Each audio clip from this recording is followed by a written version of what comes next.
wabarakatuh. Waalaikumsalam warahmatullahi wabarakatuh. Hari ini saya bersama dengan Ibu Nia Dewi Kaniati dari Ketua Yayasan Lembaga Hanif Ar-Rahman. Sebelumnya saya mau memperkenalkan diri dulu. Perkenalkan, nama saya Zakia Sabila dari Sekolah Tinggi Ilmu Tarbiyah Insida.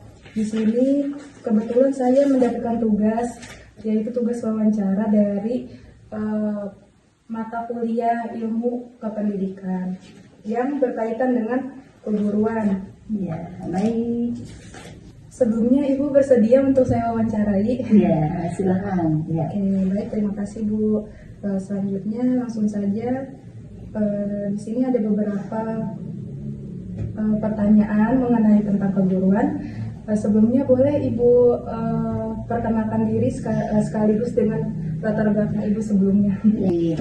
Saya Nia Dewi Kaniati, pendidikan saya di IKIP Jakarta. Kalau sekarang UND ya. Memang kalau IKIP dulu institut itu lebih spesifik tentang keguruan, tentang pertanian, IPB juga ya. Kalau universitas kan lebih luas ya. Jadi memang saya spesifik di bidang keguruan dan saya concern sekali dengan pendidikan dan suka sekali. Itu udah lama sekali ya. Setelah itu saya mengajar lama di Al-Azhar, di Al-Izhar. Ya, alhamdulillah mungkin nggak separuh, hampir seluruh hidup saya di pendidikan. Alhamdulillah akhirnya terakhir itu saya dari Al-Izhar, saya pernah ngajar PK, SD, SMP, SMA, yang kuliah juga pernah ngajar yang namanya kursus untuk ibu-ibu dan orang tua, juga untuk guru-guru yang ingin mengenal tentang perkembangan anak.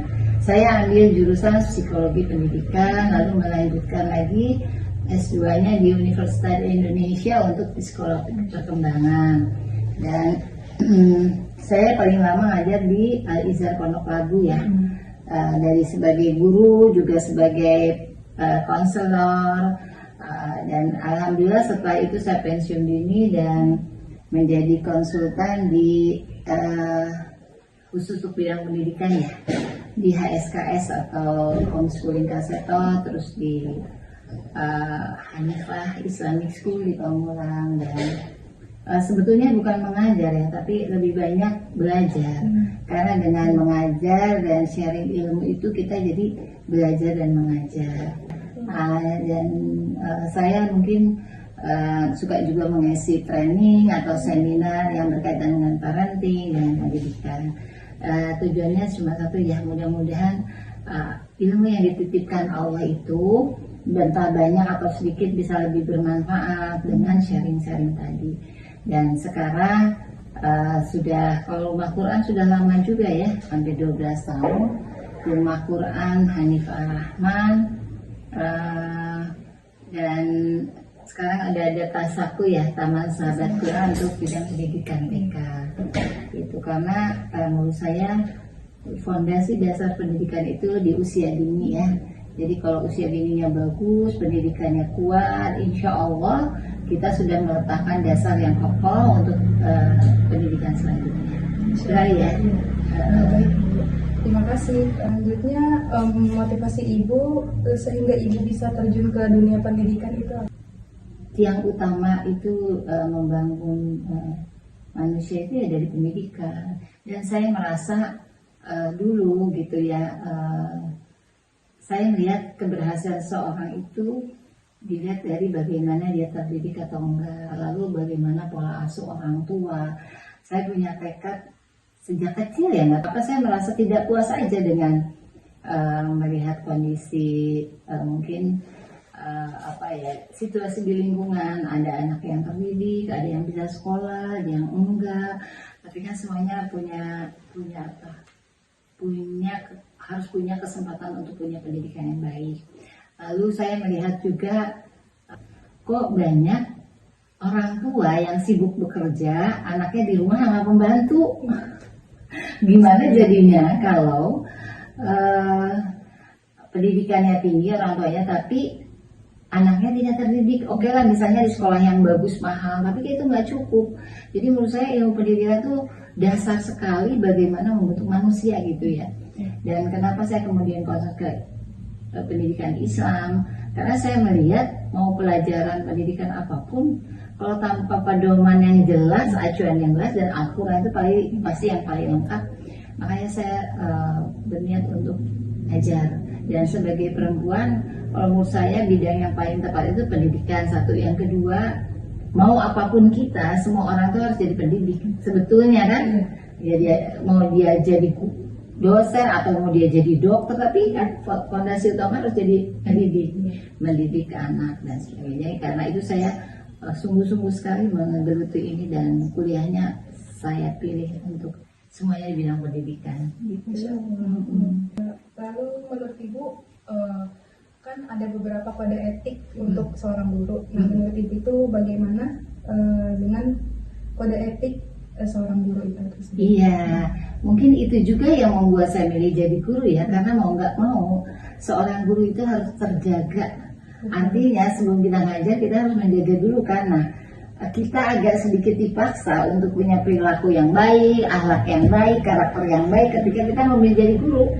Jadi itu yang membuat jadi kode etik itu semuanya tentang bagaimana kita punya tanggung jawab, integritas terhadap profesi kita ya. Integritas itu bahwa kita sungguh-sungguh sepenuh hati mengajarnya dengan hati. Dan menurut saya kode etik itu ada 4 kan ya. Guru sebagai pribadi, sebagai profesional, ada sebagai pedagog. Pedagog itu ilmu yang khusus di bidang kependidikan. Dan sebelum kita mengajar, kita dulu yang harus punya karakter yang baik.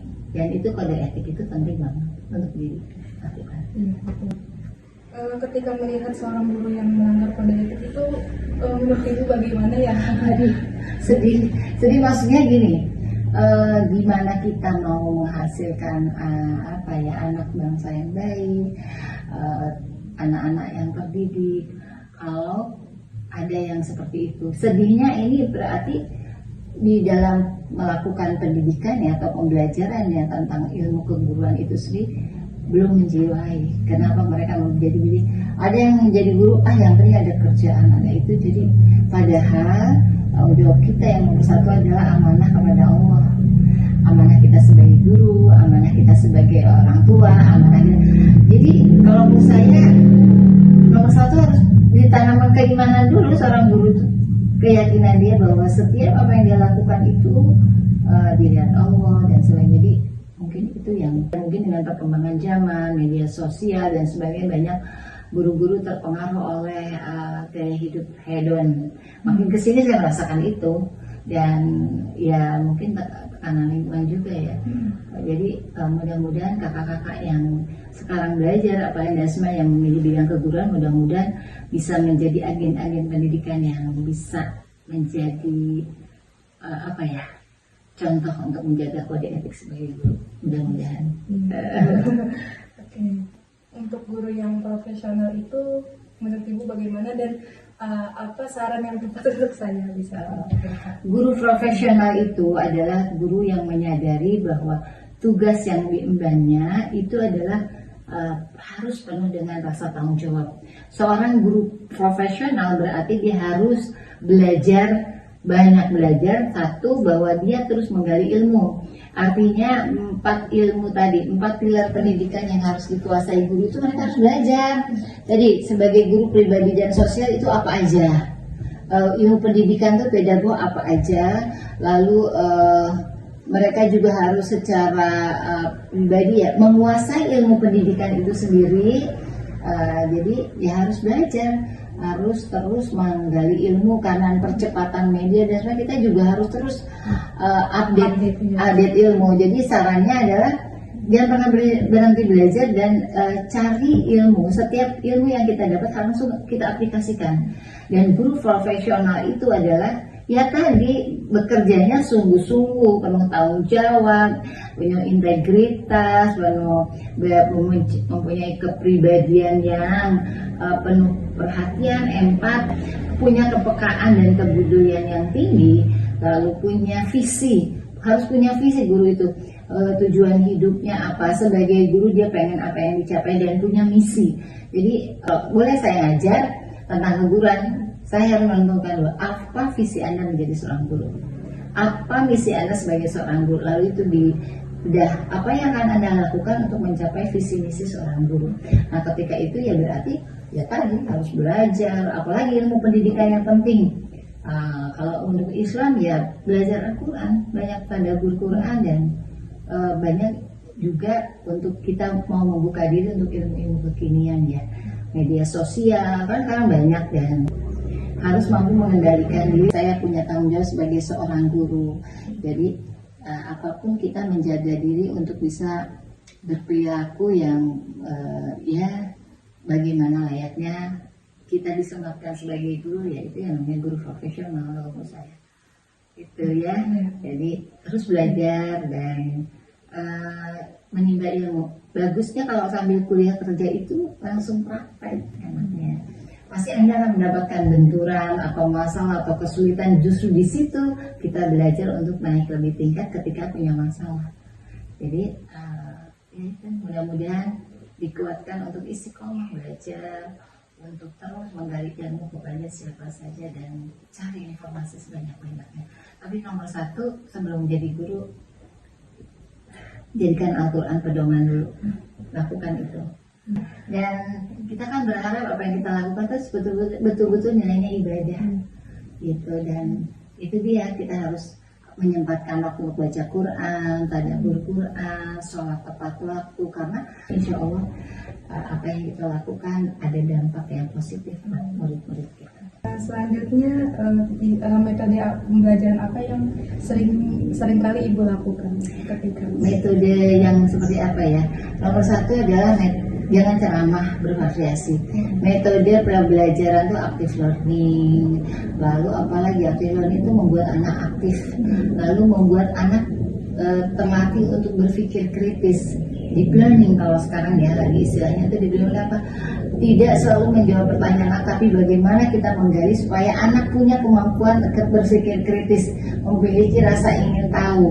Jadi metode-metode yang seperti itu ya, active learning itu yang harus dipegang, dan berikan kesempatan kepada anak untuk kita punya metode yang bervariasi, sehingga dalam pembelajaran itu kita bisa melihat bagaimana secara sosial emosi anak mampu mandirikan, apakah dia mampu bekerja sama dan sebagainya. Jadi kita memanage kelasnya seperti itu ya. Lalu yang kedua adalah bagaimana di dalam metode pembelajaran itu membuat anak tadi aktif, lalu dia punya kemandirian belajar, lalu dia punya inisiatif, lalu punya kreativitas. Nah metode itu harus bisa menggali semua itu gitu. Pembelajaran yang menyenangkan jauh lebih membuat anak berkembang ya otaknya, dan memacu anak untuk saya ingin tahu. Tapi kalau dijejelin itu apa ya, dipaksakan ketika kesiapannya belum mampu, mungkin anak itu tapi belum ada yang nempel, nanti hilangnya juga mudah gitu. Jadi step by step ya, tahapan pembelajaran itu harus sesuai dengan usia tugas perkembangan anak dan usia perkembangannya. Nah, ketika ada anak-anak yang misalnya memiliki pencuatan, ya kita bisa berkreativitas untuk memberikan kegiatan-kegiatan yang lebih lagi supaya anak itu terpancing untuk punya kreativitas. Teknologi itu penting di bidang pendidikan apa? Ya, guru harus menguasai teknologi pendidikan karena dengan berkembangnya zaman dan sebagainya. Dan kita tadi metode-metode itu kita banyak sekali di media ya, teknologi. Jadi untuk media juga kita bervariasi, bisa pakai slide, bisa pakai apa gitu ya. Sekarang banyak sekali kan. Jadi teknologi itu penting banget ya. Jadi kita juga membuat anak melek teknologi, tapi bukan berarti gadget ya, harus sesuai dengan anak. Kalau misalnya belajar anak di TK belajar komputer boleh, tapi di sekolah disediakan komputer yang tidak terhubung dengan internet, betul-betul medianya kita siapkan supaya tidak terlalu terdistrak ya. Iya. Metode pengembangan yang baik untuk seorang guru itu seperti apa ya? metode pengembangan misalnya pengembangan diri yang baik. Apakah itu seperti mengikuti sertifikasi guru atau bagaimana? Beberapa kemampuan yang harus dimiliki guru antara lain public speaking, keterampilan berbicara, teknik berbicara, menjelaskan, presentasi. Karena dari situ anak juga melihat ya. Terus mencontoh. Nomor satu itu dulu, keberanian untuk bisa memilah mana yang perlu dibicarakan. Yang kedua adalah ikuti pelatihan-pelatihan yang tadi, metode-metode aplikatif dalam pendidikan, apa sering-seringlah untuk ikut-ikut pelatihan ya. Kalau bedanya workshop sama seminar, seminar kan lebih banyak mendengarkan, tapi ikutilah workshop yang mana Anda langsung praktek, di mana langsung aplikasi jadi workshop. Ketika melihat siswa yang berperilaku seperti susah diatur di dalam kelas, cara mengatasinya kalau boleh tahu bagaimana ya Bu? Gini, anak-anak itu lihat usianya dulu. Anak usia dini itu perlu waktu bergerak. Jadi gimana caranya mereka punya waktu setengah jam atau untuk bergerak, untuk main. Jadi ketika mereka sudah masuk, mereka udah melepaskan energinya, lalu baru kita masuk. Nah, anak-anak yang sulit diatur kita harus tahu dulu sebabnya apa. Ada anak yang mungkin kebiasaan diturutin gitu ya, atau ada anak yang sulit diatur karena dia merasa nggak bisa atau nggak ngerti, dengan anak nggak bisa bicara. Aku nggak ngerti pokoknya. Jadi kita harus tahu sebabnya apa yang membuat anak itu sulit diatur. Yang kedua, buat aturan bersama sehingga anak menyadari bahwa itu aturan itu bukan kepentingan dulu, tapi dia merasa punya manfaat dari aturan yang diterapkan. Contohnya kalau misalnya dia datang terlambat, nggak bisa pimpin doa, nggak apa, terlambat itu kan nggak enak atau apa. Jadi harus dilatih tadi untuk berpikir bahwa iya ya kalau aku terlambat. Jadi membangun kesadaran anak itu nomor satu ya. Untuk sulit diatur itu bagaimana membangun kesadaran dia apa yang seharusnya baru dilakukan dan dituntut, karena pada dasarnya anak semua anak baik ya, jadi harus ada triknya ya. Nanti mungkin perlu ada pelatihan namanya teknik komunikasi kepada anak, beda kan? Masih berbeda ya dengan anak yang sudah mulai dewasa. Tapi ya itu kita pasti anak itu sulit diatur ada sebab. Kurang tidur, kadang-kadang juga sulit diatur. Jadi kita harus jeli dan peka. Apa nih kira-kira? Tapi bukan artinya menuruti semua kemauan anak ya. Kita harus tegas sama anak itu, bukan galak tapi tegas. Pasti di setiap kayak lembaga gitu suka ada orang tua yang memprotes atau tidak sependapat dengan kebijakan sekolah. Nah, itu mengatasinya bagaimana ya Bu? Nah, setiap orang tua beda-beda. Setiap dia pasti punya, karena latar mereka juga beda-beda. Ada yang bagaimana cara mengatasi anak orang tua yang tidak sepaham dengan kita. Kan kita ada namanya open house, itu sebetulnya ajang untuk saling berpendapat. Di awal harus ada. Berikutnya adalah ketika itu harus disampaikan, ketika ada ketidakpuasan silahkan datang kepada kita untuk bisa ini. Nah, saya selalu pegang kunci utamanya ketika ada orang tua protes bahwa apa yang kita sampaikan itu adalah sebetulnya untuk membantu anaknya berkembang lebih baik. Biasanya dulu orang tua, itu kan karena ego, dan mereka harus paham apa yang kita lakukan itu udah di jalurnya. Dan ketika mereka paham betul, mungkin selama saya ngajar, mungkin awalnya protes, tapi lama-lama tunduk ke kita, dan ketika mereka lihat bahwa yang kita katakan bisa dipertanggungjawabkan, benar, dan itu insya Allah nggak ada lagi orang tua yang iya ya akhirnya ikut kita. Malah lebih enak itu ketika mereka paham bahwa yang kita lakukan ada tujuan yang jelas, prosedur yang benar dan sebagainya, dan itu untuk kebaikan orang tua. Kalau ada orang tua yang jualnya ya kita tetap dengan track on kita, nanti akan kelihatan kok hasilnya dari anak itu. Jadi kita harus yakin apa yang kita lakukan itu. Nah, kalau misalnya kita belum yakin, belajar lagi, tanya lagi sama yang udah punya pengalaman bagaimana mengatasi itu. Semuanya baik kan. Berarti yang paling pertama itu ada percaya diri dan tenang ya ketika mengatasi. Betul. Seorang guru itu nomor satu harus percaya diri dan tenang. Supaya kita percaya diri, apa yang harus kita lakukan? mempersiapkan sih. Ya, artinya kita banyak-banyak belajar dan ilmu. Ketika kita memang tidak tahu atau kurang paham, nggak usah nutup-nutupin. Santai aja untuk mengatakan, oh iya Bu, mohon maaf, untuk saat ini saya belum Bu, belum paham untuk ininya. Tapi saya akan coba, dalam seminggu kemudian mungkin saya akan jawab lagi. Nggak apa-apa kayak gitu, daripada kita soto itu salah, orang tua nggak percaya lagi. Jadi betul, pegang yang membuat orang tua percaya sama kita. Jadi untuk percaya diri, banyak-banyak belajar, banyak-banyak magang, banyak-banyak memperhatikan. Guru itu harus peka dan peka untuk memperhatikan apa dan sebagainya tuh. Jadi ketika kita udah terlatih, kita udah enak gitu loh. Oh ini kebutuhannya apa, ini perlu diapain, ini harus gimana gitu. Mungkin akan jadi seperti itu. Yang terakhir Bu, cara Ibu berinteraksi langsung dengan orang tua peserta didik agar terjalin suatu komunikasi yang baik itu bagaimana?